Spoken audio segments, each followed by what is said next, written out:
We live in interesting times for the headlines.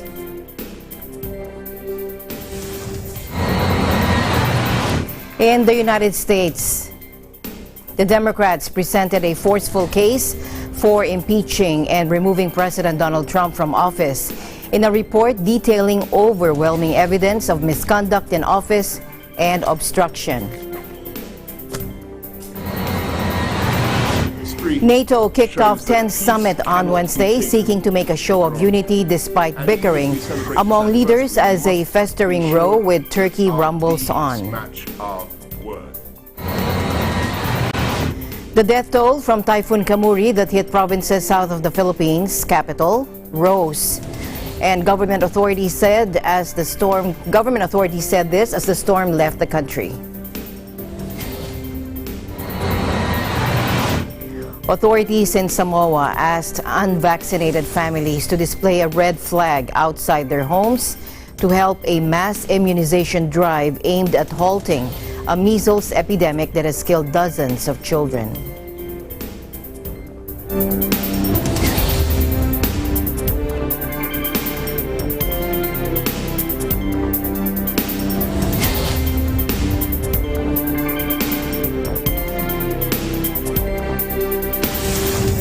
I'm Alma Angeles, wherever you're watching from around the world. Thank you very much for joining us, and now to the news.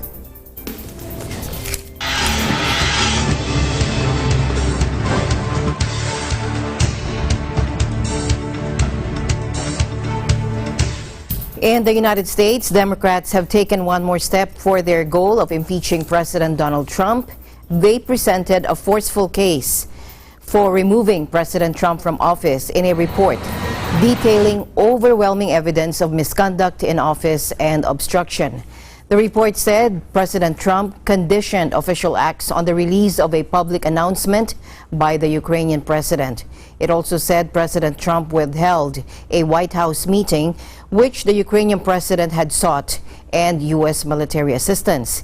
Behind closed doors late on Tuesday, the Democratic-led panel voted 13-9 along strict party lines as expected to officially adopt and issue the report to the House Judiciary Committee, which is tasked with drafting articles of impeachment against the president. The 300-page document meant to serve as the basis for the charges against President Trump. This report chronicles a scheme by the President of the United States to coerce an ally, Ukraine, that is at war with an adversary, Russia, into doing the president's political dirty work. It involves a scheme in which Donald Trump withheld official acts, a White House meeting, as well as hundreds of millions of dollars of needed military assistance in order to compel that power to deliver 2 investigations that he believed would assist his re-election campaign. What does this mean for Americans? Why should they care about what the president did vis-a-vis Ukraine? Why should they care indeed about Ukraine? First of all, this is not about Ukraine. This is about our democracy. This is about our national security. This is about whether the American people have a right to expect that the President of the United States is going to act in their interests, with their security in mind, and not for some illicit personal or political reason. If the Congress allows a president to so fully and blanketly obstruct the work of Congress, even involving an impeachment investigation into the president's own misconduct, then we are begging for more of the same. We are back now, as you all know, and we'll begin tomorrow hearings in the Judiciary Committee on impeachment. Despite the fact that the Speaker of the House said that the evidence, if we're going to move forward on impeachment, needs to be clear, compelling, and bipartisan, the Democrats fail on every single one of those counts. And so the Democrats essentially stacked the deck in their favor. And despite the fact that they did this, and even with every unfair advantage and unprecedented advantage they gave themselves, including preventing the president from having any access to the proceedings, preventing his counsel from having any participation in the proceedings, they now have come out of this and fundamentally failed to prove their case. Adam Schiff has a long history with a problem of telling the truth. Adam Schiff also has a long history to do anything above and beyond, and even lie, if it takes to impeach the president. My real question that I think the American public would ask this new majority: name me one problem you have solved. Because they have issued more subpoenas than they've created laws. My view is that we want to make it as simple and as clear as possible. And I think this report does make a very compelling case about what the framers regarded as the ultimate threat, and that is the use of the public trust of high office for personal gain. We're looking at that now. We're going to have our first hearing tomorrow morning with constitutional scholars. Essentially, they're going to look at the evidence and, go through just exactly what it is and what it means, to our Constitution and most importantly, to our national security. So you haven't made a decision yet about whether the president should be impeached? No, I think it's important that we reserve judgment. The report is powerful, overwhelming evidence. And again, this is one of the largest investigations ever in America that relied on the fewest amount of documents. It doesn't change the facts, and the facts remain as the top 5 officials in the U.S. government and Ukrainian government say that there was no leverage and no pressure, and certainly the last 5 contacts between the United States and Ukraine would indicate that there was no linkage between aid and any deliverable. Now, the report also said Donald Trump is the first president in the history of the United States to seek to completely obstruct an impeachment inquiry undertaken by the House of Representatives. President Trump's ongoing effort to thwart Congress' impeachment power risks doing grave harm to the Constitution of Congress, it said. In London for a NATO summit, President Trump again accused the Democrats of playing a political game. He said the impeachment is a hoax, it's turned out to be a hoax, and it's done for purely political gain, he said. Now, his spokeswoman, Stephanie Grisham, dismissed both the report and Senator Adam Schiff's investigation. In a statement, she said, quote, "At the end of a one-sided sham process, Chairman Schiff and the Democrats utterly failed to produce any evidence of wrongdoing by President Trump."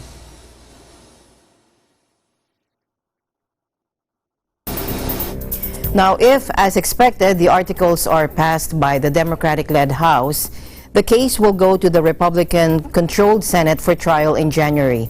The Judiciary Panel, which begins meeting on Wednesday, has set no formal time frame, but the Democrats aim to hold a full House impeachment vote before the body goes on break for the holidays on December 25.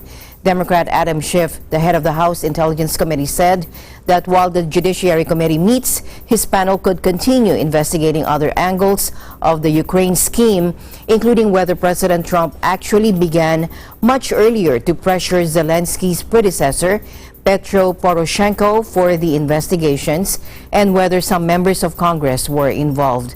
Meanwhile, here's the process of impeachment. Take a look. Impeachment is a rarely used tool to oust a sitting US president from power. The two-step process begins if lawmakers consider a president is guilty of treason, bribery, or other high crimes and misdemeanors according to the US Constitution. The initial vote takes place in the House of Representatives, and a simple majority is needed. In the event of impeachment, the case then moves to the Senate for an impeachment trial. A two-thirds majority is needed for conviction in the 100-member chamber. If that happens, the president is automatically removed from office with no possibility for appeal. Although no US president has ever been ousted from office under impeachment proceedings, 2 were impeached by the House of Representatives but ultimately acquitted in the Senate. Andrew Johnson in 1868 and Bill Clinton in 1998. Richard Nixon resigned in 1974 to avoid certain impeachment by Congress over the Watergate scandal. Any federal official suspected of serious wrongdoing can be prosecuted by Congress under the impeachment process.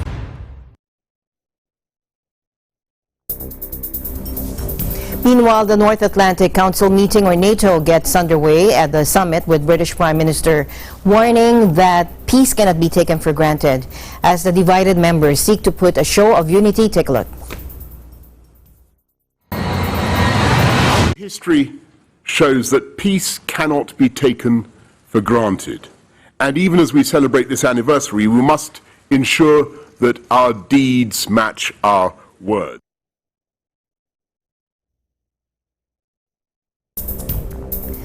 Now, NATO kicked off the 10th summit on Wednesday, seeking to make a show of unity despite bickering among leaders as a festering row with Turkey rumbles on. What should have been a celebration of NATO's 70th birthday has been overshadowed by bitter disputes about money and the future strategy of the alliance. Take a look. U.S. President Donald Trump and Emmanuel Macron, both presidents exchanged fire over the future of NATO on Tuesday as the French leader attacked Turkey and demanded that the alliance rethink its strategy. The three-way battle overshadowed the start of the alliance's 70th anniversary summit in London, threatening to derail efforts to show unity in the face of Russia and China. In recent weeks, President Macron has tried to shake up the agenda of the meeting by demanding a review of NATO's, quote, brain-dead strategy.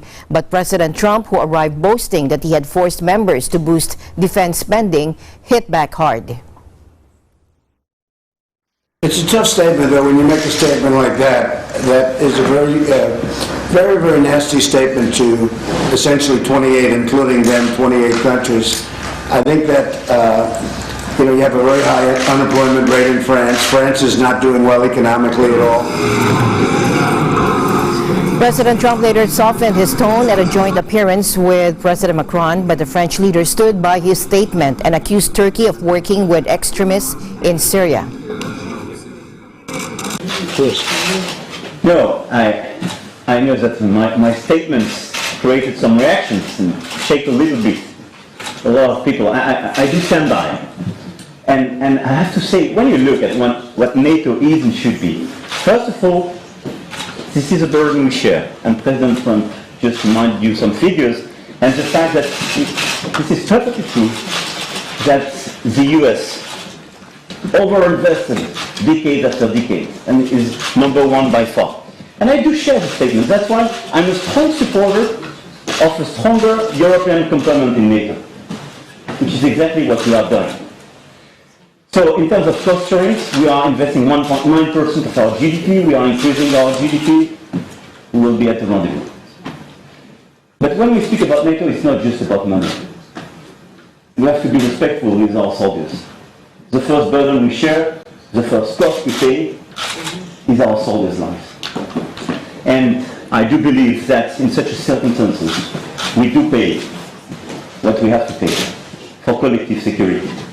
When I look at the situation in Syria, in Iraq, but as well in Sahel, France is definitely present. But my third point is that we have today strategic clarifications to be done. It's impossible just to say we have to put money, we have to put soldiers, without to be clear on the fundamentals of what NATO should be. But the common enemy today are the terrorist groups, as we mentioned. And I'm sorry to say that we don't have the same definition of terrorism around the table. Now, he noted that Turkey has attacked the Kurdish militia that backed the allies against the Islamic State and accused Ankara of working with ISIS proxies. When I look at Turkey, they now are fighting against those who fight with us, who fought with us, shoulder to shoulder against ISIS. And sometimes they work with ISIS proxies. This is an issue, and this is a strategic issue. If we just have discussion about what we pay, and we don't have clear discussions about such a situation, we are not serious. President Macron and Turkish President Recep Tayyip Erdogan later came face-to-face at four-way talks with Germany's Chancellor Angela Merkel and Britain's Prime Minister Boris Johnson, and all 29 NATO leaders had dinner with Queen Elizabeth II in Buckingham Palace. Merkel said she was relatively optimistic after the meeting, but President Macron warned that not all clarifications were obtained and not all ambiguities were resolved. Turkish President Erdogan has threatened to hold up NATO efforts to beef up the protection of the Baltic republics against Russia unless the other allies declare the Kurdish militias who fought with U.S. and French forces against the ISIS group in northeast Syria as terrorists. In other news, China warned that a price must be paid after the U.S. House of Representatives overwhelmingly passed legislation seeking sanctions against senior Chinese officials over the crackdown on mainly Muslim Uyghurs in Xinjiang. Take a look. Hua Chunying, Chinese Ministry of Foreign Affairs spokesperson, said, and I quote, the U.S. House of Representatives has just passed the so-called Uyghur Human Rights Policy Act of 2019. The case deliberately denigrates China's human rights situation in Xinjiang, wantonly smears China's efforts to eliminate extremism and combat terrorism, viciously attacks the Chinese government's policy of governing Xinjiang, and seriously violates international law and basic norms governing international relations, and seriously interferes in China's internal affairs. And she said China expresses strong indignation and firm opposition to this. The chamber approved the Uyghur Human Rights Policy Act of 2019 by a vote of 407 to 1. The legislation condemns Beijing's gross human rights violations linked to the crackdown in the northwestern region of Xinjiang, where upwards of 1 million Uyghurs and other mostly Muslim minorities are believed to be held in re-education camps. Now, the bill notably urges President Trump to slap sanctions on Chinese officials behind the Uyghur policy, including Chen Chang Guo, the Communist Party chief for Xinjiang. The House bill would require the State Department to produce a report within 1 year on the crackdown in Xinjiang, and it would require the Commerce Department to ban U.S. exports to entities in Xinjiang that are known to be used in the detention or surveillance of Muslim minorities, including facial recognition technology. Now, the New York Times reported, based on internal papers it had obtained, the Chinese President Xi Jinping ordered officials to act with absolutely no mercy against separatism and extremism in Xinjiang in 2014, following a deadly knife attack blamed on separatists. After initially denying the camp's existence, Beijing cast the facilities as vocational education centers where students learn Mandarin and job skills in an effort to steer them away from religious extremism, terrorism, and separatism. The Chinese state-owned tabloid, the Global Times, quoted experts as saying Beijing will take strong countermeasures, including releasing an unreliable entity list that could sanction and restrict some U.S. entities in the country and impose sanctions on U.S. officials.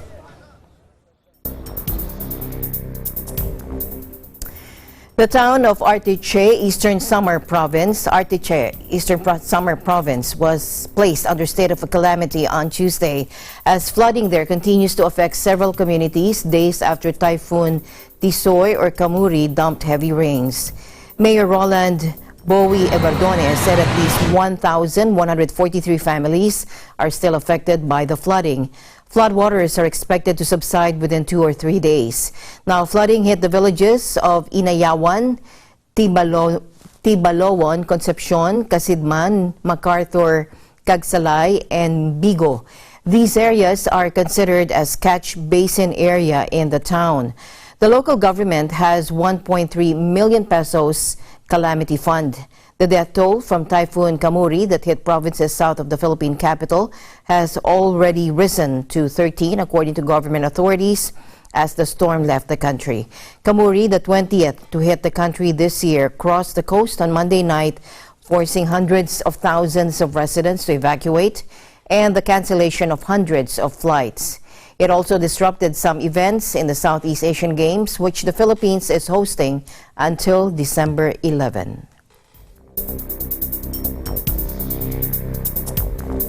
And staying in Manila, the state-run pension government service insurance system, or GSIS, and the social security system assured that loan assistance will be offered to members and pensioners in areas affected by Typhoon Tisoy, international name Kamuri. In a press briefing in Malacanang, GSIS Vice President for Visayas Operations, Joseph Philip Andres, said an emergency loan program will soon be available to its members and pensioners in the typhoon-affected areas. Take a look. As far as the emergency loan package is concerned, ang kailangan lang po dito ay isang declaration ng state of calamity, whether it's national or local, plus a request from the Sanggunian asking for the granting of the said loan within their areas of jurisdiction.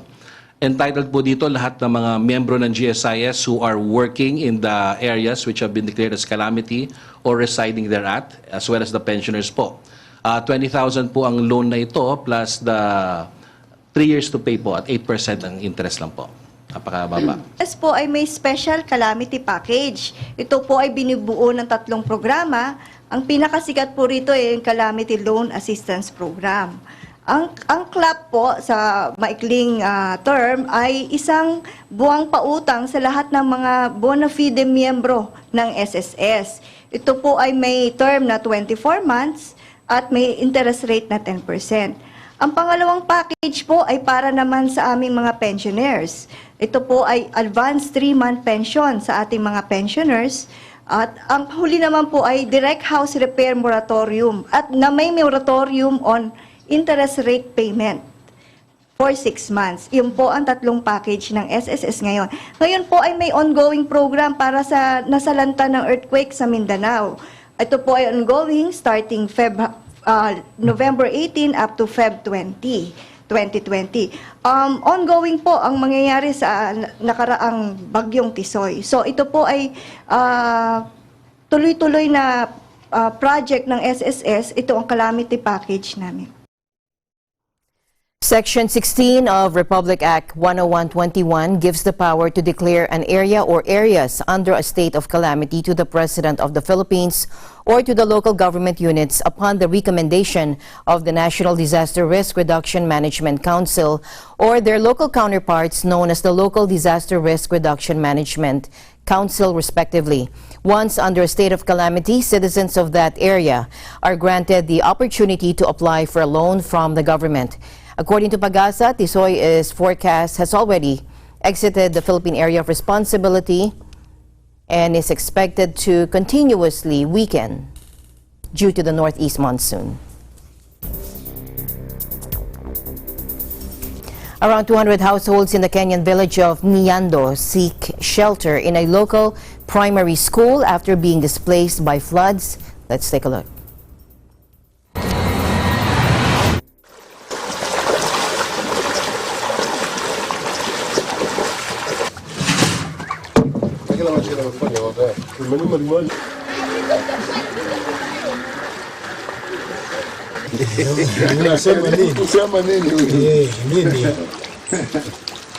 Saa ingine maji ikakuja mingi itatoa mama tu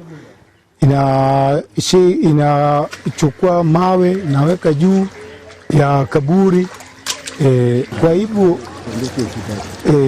Kwa hivyo nimeweka mawe kwa maana sanduku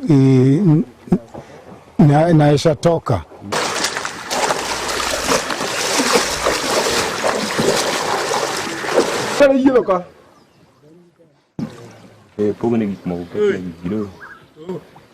Ready.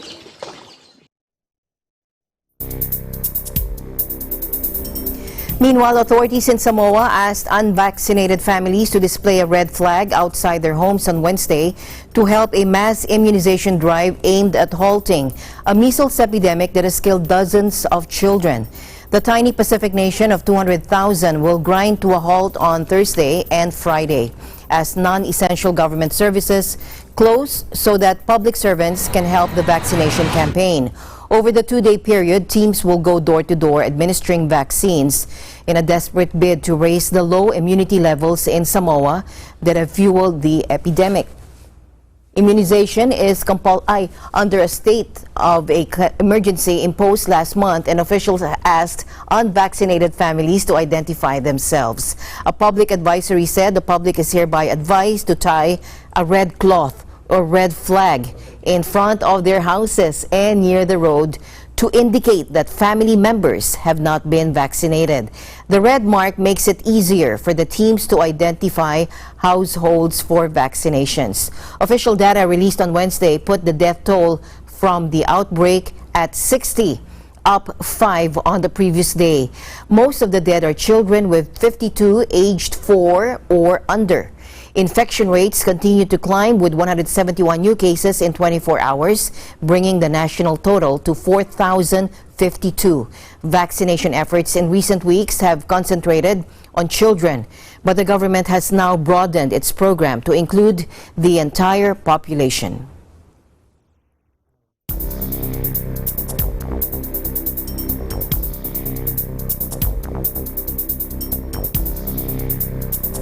A record 166 million people worldwide will need help and protection in crisis, spanning more than 50 countries in 2020. That is according to the UN's Emergency Relief Chief, Mark Lowcock, in an appeal for nearly $29 billion in humanitarian aid from donors. Take a look. In 2020, nearly 168 million people will need humanitarian assistance and protection. That represents about 1 person in 45 in the planet. It is the highest figure for decades. The UN and partner organisations, the Red Cross and NGOs and others we work with, will be aiming to assist 109 million of the most vulnerable people through the 21 plans that we have summarised in the Global Humanitarian Overview. That's going to require funding of $29 billion. More people were affected by conflict, and more people were affected by climate change related events than we had projected. Yemen is still going to be the world's worst humanitarian crisis. The number of people in need is expected to remain close to this year's levels. That's around 24 million people, 80% of the population. We are projecting a need for substantial increase in humanitarian assistance for Venezuelans inside their country, but also for Venezuelans who've left their country. It's roughly a doubling of assistance needed for Venezuelans who've left the country, including some who we think will continue to leave. 13 of the 20 countries most vulnerable to climate change are places in which we have an interagency appeal. Armed conflicts are killing and maiming a record number of children. More than 12,000 children, in fact, were killed or maimed in conflict in 2018, and 2019 has been worse. Women and girls are at higher risk of sexual and gender-based violence than we've seen in the past. 1 in 5 people living in conflict areas have a mental health condition. There were 791 attacks against health workers and healthcare facilities in the first 9 months of 2019, resulting in 171 deaths. In Africa, in the first 3 months of this year, there were 700% more measles cases than in the same period last year. On current trends, our projections show that more than 200 million people could be in need of assistance by 2022.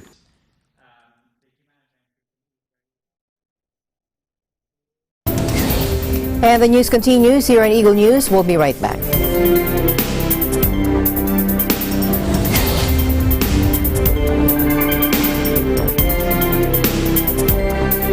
Tungkulin ng MTRC.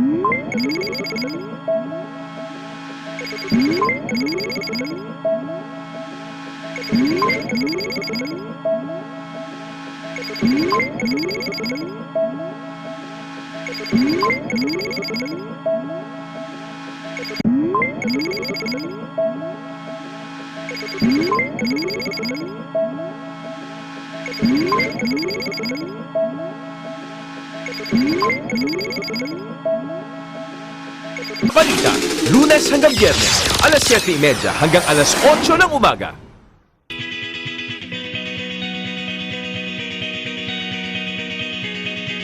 Hi guys, This is Dan from PBC UAE Bureau, reminding you to watch Digital Nest every Tuesday and Thursday at 7:30 p.m.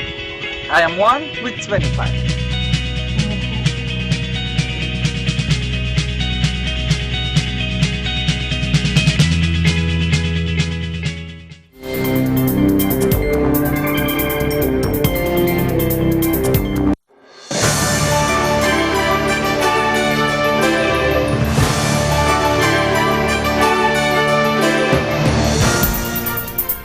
All right, we have an update on the Philippine SEA Games, and we have Ben Bernaldez reporting from New Clark City. Ben, what's happening now?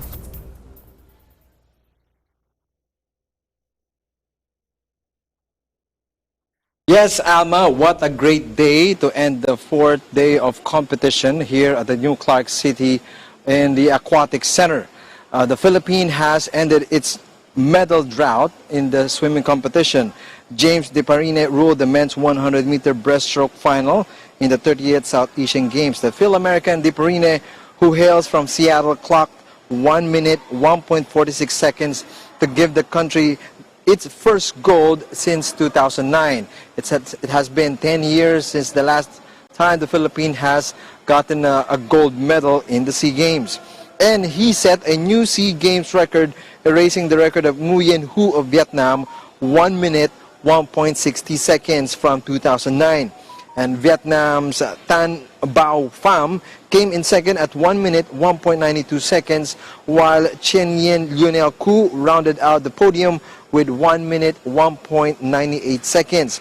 Earlier, the Philippines almost got a gold medal also through Remedy Rule. Narrowly missed the gold to Singapore's by 0.02 seconds in the 200-meter women's butterfly. But in total, the swimming event for today was ruled by the Singaporeans, of course, led by the Olympian of Singapore, Joseph Schooling. They won the gold in the 4x200-meter freestyle relay. And in women's freestyle, Tin Nguyen Qua won the gold medal. Also in the men's backstroke, Quang Zeng Nguyen from Singapore also won the gold medal. And in the women's individual medley, Vietnam's Nguyen Thi An Vien won the gold medal. And also in the relay, in the butterfly, Kwa Jing Wen from Singapore won the gold medal. But in the total medal standing for the Philippines, still leads by a big margin in all the countries competing in the 30th SEA Games. The Philippines now has a 56 gold medal to 40 silvers, 21 bronze, while the Vietnam has 26 gold, 31 silver, 32 bronze. And Malaysia with 20 golds, 12 silver, and 21 bronze. The swimming competition will continue tomorrow here at the Aquatic Center in New Clark City and in Capas, Tarlac. Alma?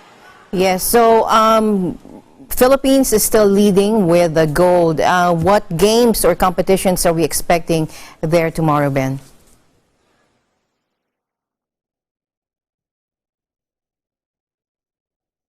There's going to be swimming still, then also finals for the Muay Thai, Pencak Silat, sailing, and also basketball is already ongoing, and also the athletics will resume on the 6th and 7th.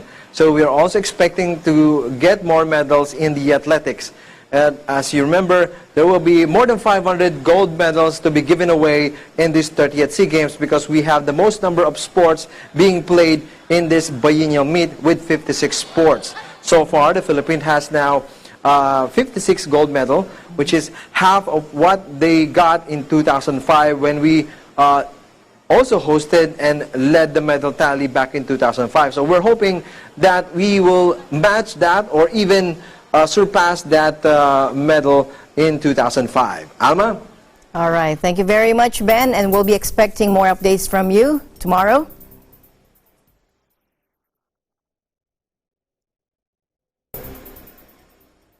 Yes, Alma, and I will bring more updates for the games tomorrow here at the New Clark City and also in Subic for the 30th Southeast Asian Games. And for Eagle News Sports, All right, thank you very much, Ben Bernaldez. Meanwhile, Philippine weightlifter Cristel Macrohon claimed a tearful Southeast Asian Games gold medal as the Regional Olympics got back into full swing on Wednesday, a day after being battered by the deadly typhoon Kamuri.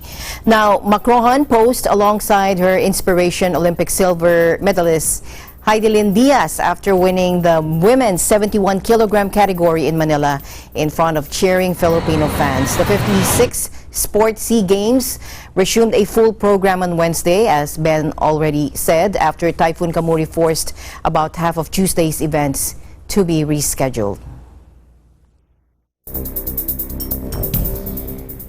Meanwhile, the Sports Industry Awards Asia has recognized the Philippine Southeast Asian Games Organizing Committee as the best SEA Games organizers.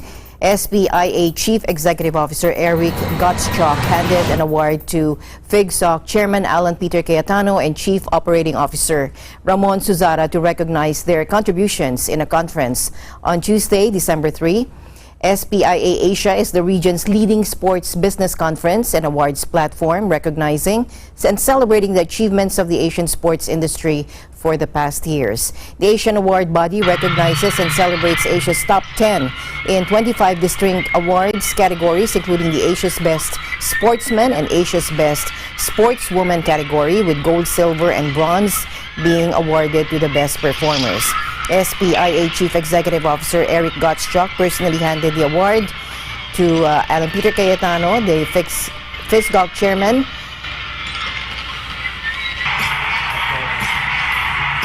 at the Grand Hyatt Hotel last night.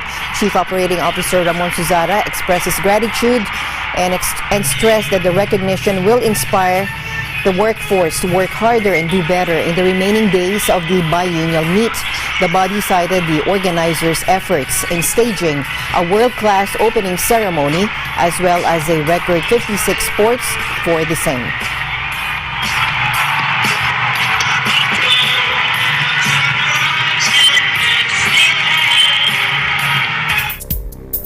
All right, let's go back to the headlines the stories making headlines around the world. This time, last month was the joint hottest November in history, according to satellite data, marking 6 consecutive months where the world either broke or equaled record temperatures. The European Union's Copernicus Climate Change Service said that global temperatures were 0.64 Celsius warmer than the November average from 1981 to 2010 and equal to the same month in 2015 and 2016. With the exception of the eastern United States and Canada and parts of Central Asia, most landmass saw above average temperatures last month. Europe's autumn, September to November, was 1.1 degrees Celsius hotter than the historical average, according to Copernicus. The United Nations on Tuesday said that 2019 is on course to be one of the 3 hottest years on record and could break the record for the hottest non-El Nino year. The World Meteorological Organization also said it was virtually certain that the 2010s had been the hottest decade in history.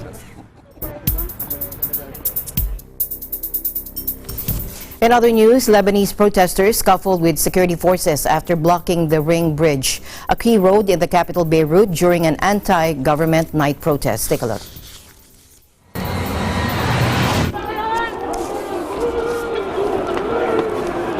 Lebanese protesters have attempted on Tuesday to block a main road in central Beirut known as the Ring Bridge. Hours after anti-riot police were able to successfully force protesters to relocate from the road, the Ring Bridge was opened to traffic.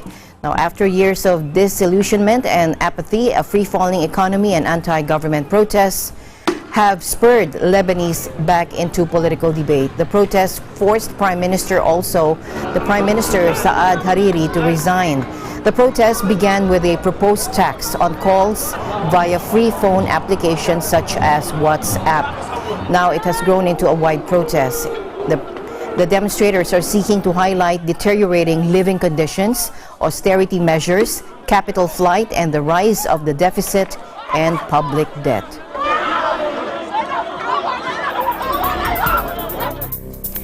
President Donald Trump's administration said it has released $100 million in military assistance to Lebanon that had been quietly frozen for months amid U.S. complaints about the clout of Hezbollah. A State Department official and a congressional aide, both speaking on condition of anonymity, said that the assistance has been unblocked by the White House's Office of Management and Budget. The Trump administration has been tight-lipped on the reason for the holdup in support for Lebanon, but has been pressing the government to distance itself from Hezbollah, the Shiite militant movement close to Iran. Prime Minister Saad Hariri, who included Hezbollah members in his cabinet, resigned a month ago in the face of major street protests.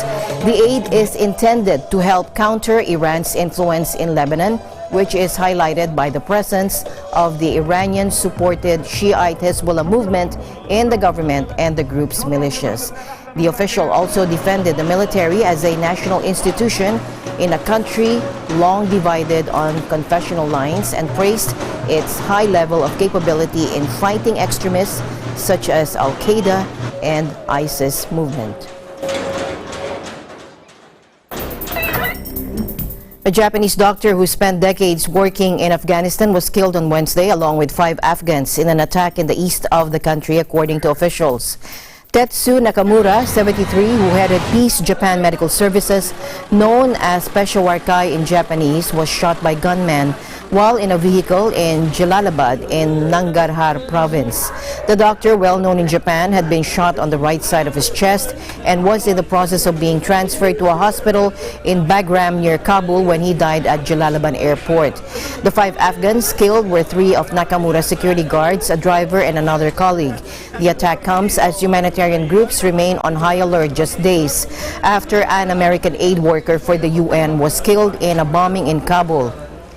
Mitsuji Fukumoto, an official with Nakamura's organization, told reporters in Tokyo that the motive for Wednesday's attack was unclear. In 2003, Mr. Nakamura, a native of the southwestern Japanese city of Fukuoka, won the Philippines Ramon Magsaysay Award for Peace and International Understanding, often called Asia's Nobel Prize. Fond of sporting Pashtun dress, Nakamura was an outspoken opponent of the 2001 U.S.-led war that ousted the Taliban regime, whom he defended as able administrators.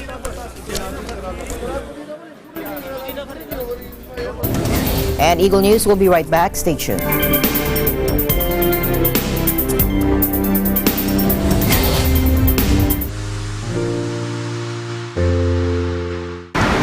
Hi guys, I'm Marie Francisco here at the Shoe Museum in Marikina in the Philippines, reminding you to watch Digital News every Tuesday and Thursday at 7:30 p.m. And I am 1 for 25.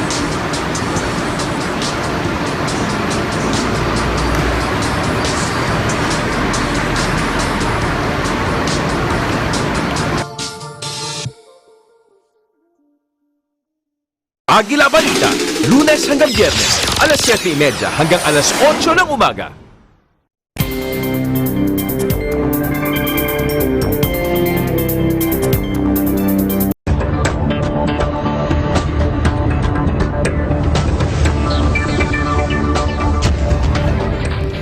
U.S. President Donald Trump warned on Tuesday that efforts to resolve a trade dispute could wait until after next November's U.S. election. I have no deadline, Trump told reporters in London. In some ways, I like the idea, he said, of waiting until after the election for the China deal. President Trump's trade war with China and on-again, off-again attempts to reach a deal have destabilized the markets and stoked geopolitical tensions as late as last week. President Trump boasted that he was in the final throes of negotiating one of the most important deals in trade ever, but Washington has since courted Chinese anger by expressing support for Hong Kong protesters, calling progress into doubt. And by the way, I'm doing very well in a deal with China if I want to make it. If I want to make it. I don't think it's if they want to make it, it's if I want to make it. And we'll see what happens. but I'm doing very well if I want to make a deal. I don't know that I want to make it, but you're going to find out pretty soon. We'll surprise everybody.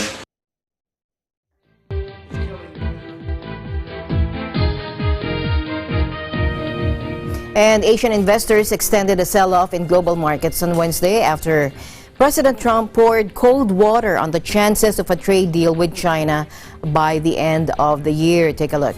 After weeks of broad optimism and White House claims that the economic superpowers were close to a partial agreement, the president said he could be happy to wait until after next year's elections. Now, the comments in London ahead of a tense NATO summit that has also fueled geopolitical concerns sent shivers through trading floors across Europe and New York, where dealers ran for the hills. Investors were already on edge after the U.S. reimposed stiff tariffs on Argentina and Brazil, citing currency manipulation, and then threatened to hammer France with 100% levies over the country's digital tax. U.S. Commerce Secretary Wilbur Ross had also warned that more tariffs on Chinese goods planned for December 15 would be imposed if the first phase of trade talks was not completed by then. Markets were down across the board in Asia on Wednesday. Hong Kong, Tokyo, and Sydney all lost more than 1%, while Shanghai, Mumbai, Taipei, and Bangkok each shed 0.2%. Singapore dropped 0.6%, Seoul fell 0.7%, Manila slipped 1%, and Jakarta sank 0.5%. In early trade, London fell 0.2%, but Frankfurt rose 0.2%, while Paris gained 0.1%. Google co-founders Larry Page and Sergey Brin are stepping down from their roles at the helm of parent firm Alphabet and handing the reins to current Google CEO Sundar Pichai, according to the company. Pichai will take over from Page as CEO of the holding firm, a Silicon Valley titan that includes Google as well as units focused on other bets in areas including self-driving cars and life sciences. Page and Brin, who's currently Alphabet president, will continue their involvement as co-founders, shareholders, and members of Alphabet's board of directors, the company said in a statement. In a letter to the employees, the two wrote that, quote, "We've never been ones to hold on to management roles when we think there's a better way to run the company." They added that the 46-year-old Pichai brings humility and a deep passion for the technology to our users, partners, and our employees every day, and that there's no better person to lead Google and Alphabet into the future. Alphabet was formed in 2015, giving separate identities to Google and newer projects such as autonomous car unit Waymo and Smart Cities Group Sidewalk Labs. Pichai, born in India, takes the helm at a time when Page and Brin, both 46, have been noticeably absent, and the company faces a torrent of controversies relating to its dominant position in the tech world. The company has also faced allegations of failing to adequately address sexual harassment in the workplace. Pichai will also have a new role as he faces up to claims from President Trump of bias in internet search results, and the latest charge from Amnesty International that Alphabet's business model leads to human rights violations by enabling surveillance of users. A Japanese cosmetics company on Wednesday unveiled what it said was the world's first spray-on skin, a moisturizing face mask made of fibers 1/100th the thickness of human hair. Take a look. After applying an absorbent lotion, users spray the fibers onto their face, and a thin, translucent sheet is quickly formed, acting as a greenhouse for the real skin below to soak up the moisture and still be able to breathe. The second skin can be worn overnight or peeled off after about a minute. The handheld diffuser was 10 years in the making, and such cutting-edge tech does not come cheap, though, with each diffuser costing 50,000 yen or $460. Nevertheless, Kao, the management or the Kao predicts that cosmetic sales could reach 100 billion yen if the technology is applied to the medical field. In the future, it said it could be used to cover scars or to create an invisible medical patch. Similar technologies already exist, including those using cells or polymer, but the company said Kao's technology is different. Take a look.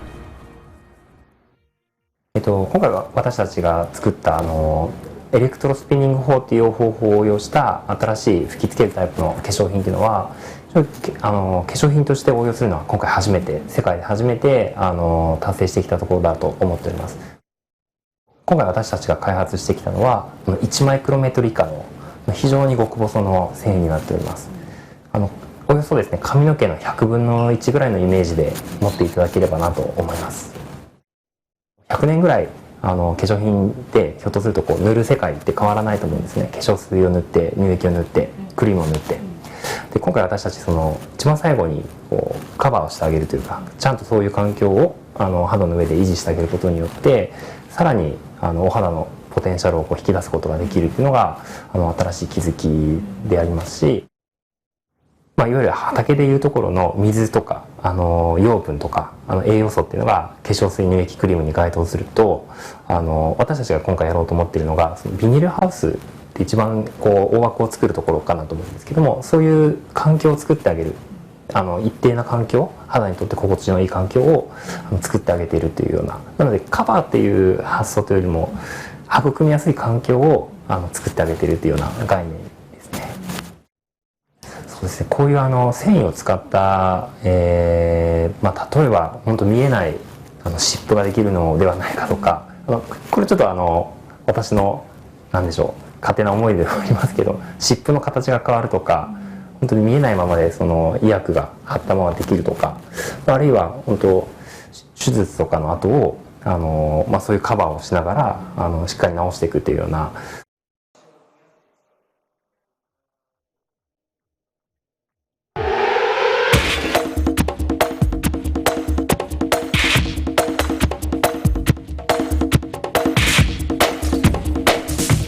And in Florida, the 39th annual USA Field Hockey Festival was in full swing over the holiday weekend. We have a report coming in from Jay Rosquitas. Jay?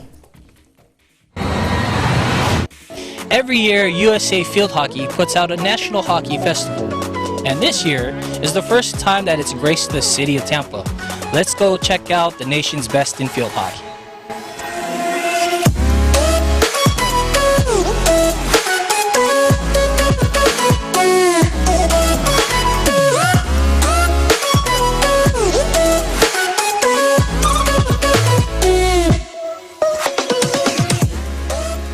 It's its 39th year. This year, first time here in Tampa. We have a huge variety of divisions, everything from U10 to U12 co-ed mix to adult women's. We have more than 100 colleges here from NCAA institutions who are recruiting the older players. Plus we have a whole bunch of young players just having their first time on a national stage.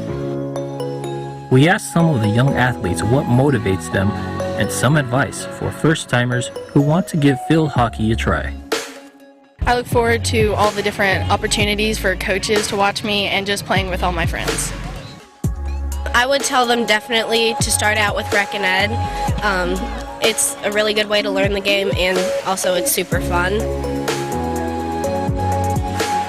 I would try to watch the national team play because they're really good and you can learn a lot from them. And sometimes I just go out in my backyard and I just hit around with my sisters, and even that can make me better. So just get as many touches on the ball as you can.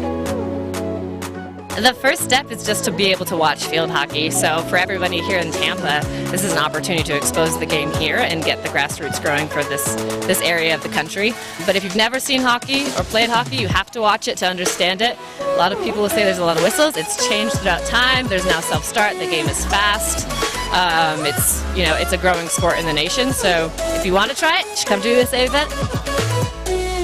We also encountered a women's masters team who were actually from the Sunshine State. My team is from Miami, Key Biscayne, as most of the team are an amazing group of women, and actually it's family, so there's men and boys that play down there, and they train all year round. They actually are, plane hoppers, so there's tournaments all over the East Coast, and they get together and travel and compete as often as they can. And as for the venue itself, the Tournament Sportsplex of Tampa Bay left a lasting impression on the staff. The grass is pristine. That's the one thing that we have to have be 100% is to make sure that the surface is totally playable for hockey. The ball's moving fast. The girls are loving it. and it's in great shape and quality. We love the vendor village, area that we're able to provide and that great experience. Food trucks have been awesome, so many different options to eat. The location is prime just in regards to hotels, traffic flow. Everything's moving perfectly.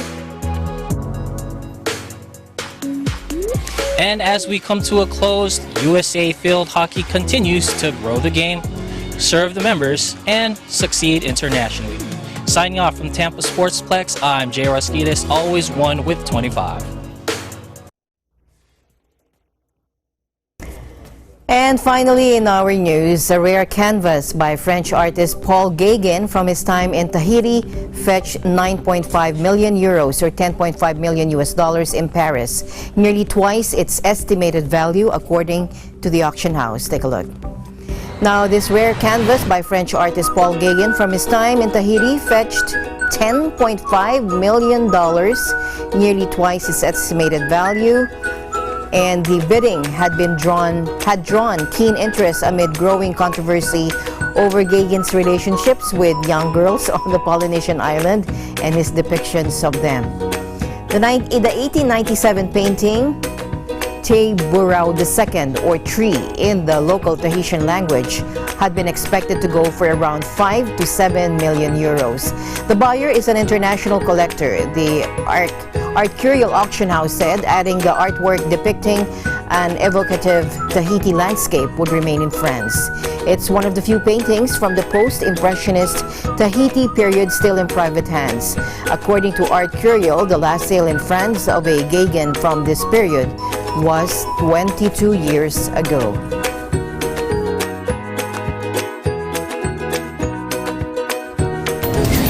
And that's the news for tonight. Join us again online and here again tomorrow evening. From all of us here at Eagle News, I'm Alma Angeles, always one with 25. Good night.